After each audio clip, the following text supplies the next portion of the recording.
국민 여러분 안녕하십니까? 공작관 TV 그레이트 게임의 최수영입니다.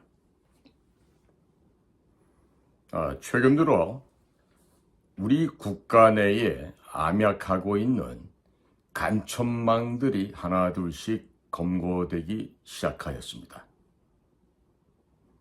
제가 오늘은 이 간첩을 검거하는 소식과 함께 작년 2022년도에 드디어 세상에 언론사의 그 보도로 인해서 보다도 구체적으로 밝혀졌던 육사 출신의 전직 정보사령부 출신 대령이 간첩으로 몰려서 오늘날까지도 재판을 받고 있는 이 참담하고 엄혹한 현실을 고발하고자 합니다.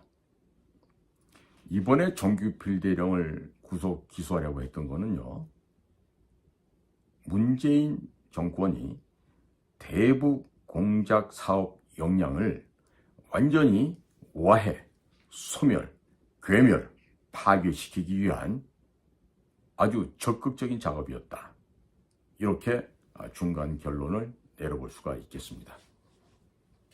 따라서 몹시도 다행스럽게 윤석열 검찰총장이 과감한 결정을 내리고 정치판에 뛰어든 지 1년 만에 대통령 선거에서 승리를 함으로써 그야말로 백척간두에 있었던 대한민국의 운명이 지금 조금씩 그 기운이 살아나고 있습니다. 아직도 국가정보원은 정규필 대령의 이 재판 과정에 대해서도 함구를 하고 있는데 아직 2심 재판이 진행되지 않았다라고 하는 이유를 달면서 공식적인 답변도 내놓지 못하고 있는 매우 어색한 입장이 바로 국가정보원입니다. 이후에 이 정 대령에 관련된 내용들은 국민제안실을 통해서 시민사회수석실에 강승규 수석비서관에게도 전달이 됐었고, 또 그 내용들은 외교안보실에 김태호 1차장에게 전달이 됐고, 그것들이 다시 국정원의 김규현 원장에게도 전달이 되고 했다고 하지만 실질적으로 밝혀지고 있는 내용은 전무합니다. 아무것도 없습니다. 이 사람들은요, 그런 데 대한 생각이 없는 것 같아요. 그리고 안보실에 김태호라는 그 1차장이 있는데, 참고로 김태호 씨가 MB 정부 시절인 2010년도 천안함 폭격과 연평도 포격이 이후에 남북 간의 무슨 긴장 완화, 평화 분위기 조성을 하기 위해서 임태희 실장은 싱가포르로 가서 송호경 조평통위원장을 만나고 할 때 이 김태효는 개성에 가서 북을 상대로 현금을 지원해 주면서 협상을 벌이다가 아주 개망신을 당한 일이 있었어요. 더더군다나 김태효는 당시에 북경인가 외지에서 만났던 북한인들을 상대로 대통령의 서명도 없는 그 북을 지원하겠다고 하는 이러한 내용을 문건을 작성해서 북한으로 내밀었을 때 오히려 북한에서는 우리 국가정보원 요원들에게 역으로 돌려주면서 도대체 이 믿을 수 없는 자가 와서 우리에게 이런 헛소리 망언을 짓거리고 있는데 확인을 좀 해달라고 해서 한번 아마 난리가 있었던 걸로 압니다. 즉 북에서 대남 사업을 담당하고 있는 그 전문가들은요, 최소 25년에서 30년 이상의 한우물을 판 전문가들 중에 전문가들입니다. 그런데 그 당시 2010년도면 김태호 비서관이 그 나이도 어렸을 때인데 그 경험도 없던 그런 그 학자 출신의 비서관이 본인이 청와대에서 근무한다는 그 배경 하나 가지고 북측의 아이들을 만나서 그런 그 허무맹랑한 대통령 서명도 안 된 문건을 들이밀고 혹은 개성에 찾아가 가지고 북쪽 아이들에게 돈을 주면서 뭘 하려고 했을 때 오히려 그 분위기는 냉각되고 매우 불편한 사이가 되고 말았습니다. 당시에 이러한 관계를 북에서 파견되었던 통전부와 보위부의 비밀 요원들을 직접 만나서 협상하면서 그 오해를 풀었던 자가 바로 정규필 대령입니다.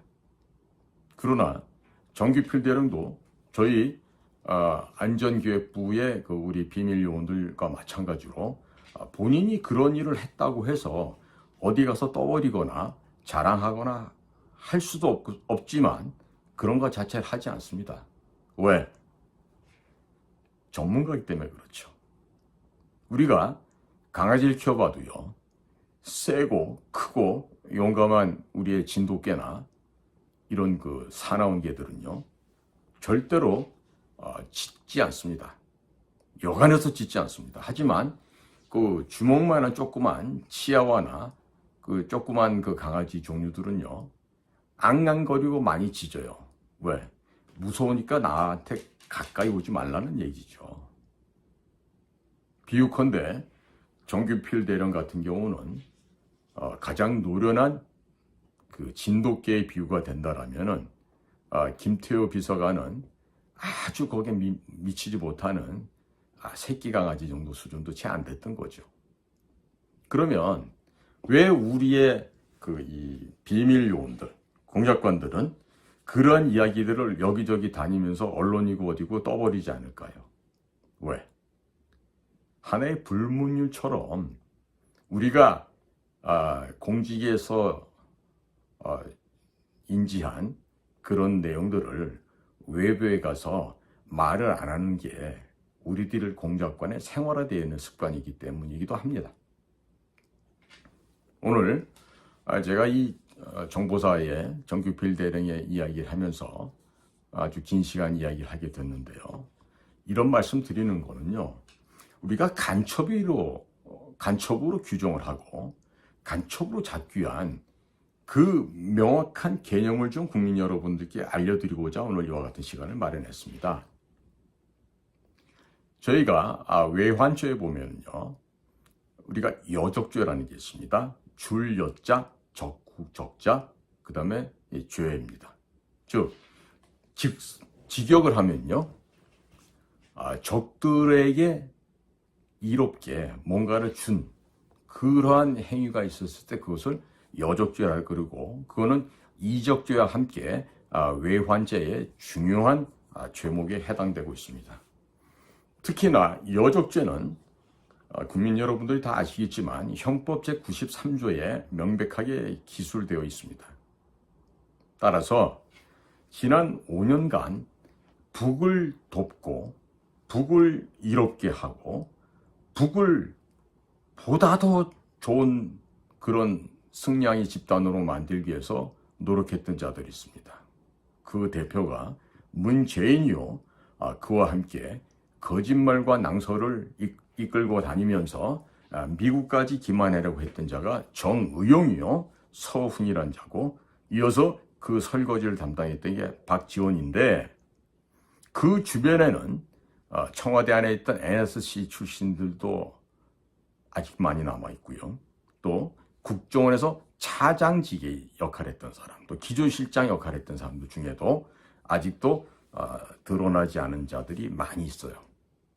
그러면 서훈 하나만 제대로 발본색원해서 처벌하면 될까요? 그게 가능하다고 생각하십니까?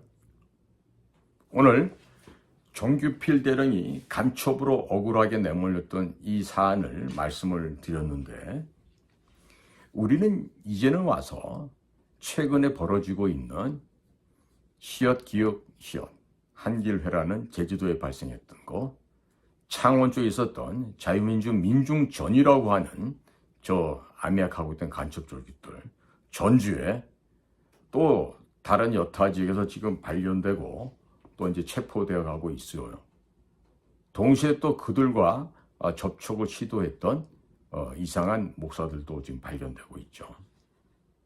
국민 여러분, 지금 우리의 그 안보 의식, 우리가 그 주변에 돌아봤을 때, 좀 이상하다, 좀 수상하다, 이러한 느낌을 받는 경우에 과연 우리는 요즘에 얼마나 그런 것에 관련해서 수사를 하도록 신고하는 정신이 남아있는지 모르겠어요.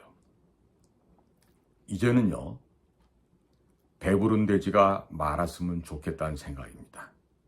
배가 좀 고프더라도 깨어있고 야성과 근성도 있고 또 일할 땐 일하고 쉴 때는 쉬고 하는 그런 그 뚜렷한 대한민국의 근성, 마치 우리가 가장 자랑스럽게 생각한 천연기념물 충견, 우리 진도견이 있죠.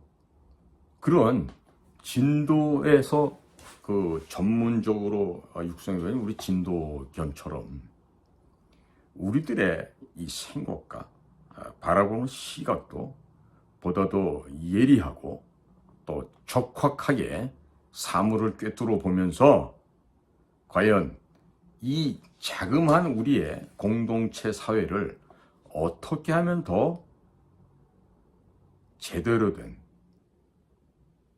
정말로 품위가 있는 우리의 사회 공동체를 만들 수 있을 것인가 한 번 더 생각해 볼 수 있는 계기가 되었으면 좋겠습니다.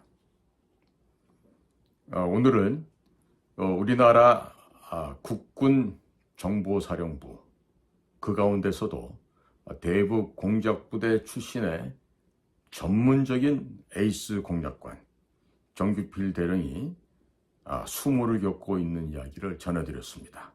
오늘 제 이야기가 좀 부족하다고 생각하시는 분들은요, 인터넷에서 월간조선 정규필 대령 이렇게만 치셔도 그 내용이 검색될 수 있을 겁니다. 한번들 보시고 얼마나 힘들었을까 마음속으로나마 우리 정규필 대령을 좀 응원해 주시고 격려해 주시기를 부탁드립니다. 다음번에 기회가 있으면 정규필 대령처럼 그 현역으로 있으면서 핍박받았던 그런 사례들이 또 다른 사례로 해서 월간조선에 보도되고 있는 것들이 있던데 그런 내용들도 국민 여러분께서 이해하기 편하게 쉽게 풀어서 또 설명을 드리도록 하겠습니다. 오늘도 저희 공작관TV 그레이트 게임을 경청해 주셔서 대단히 감사합니다. 건강들 하십시오.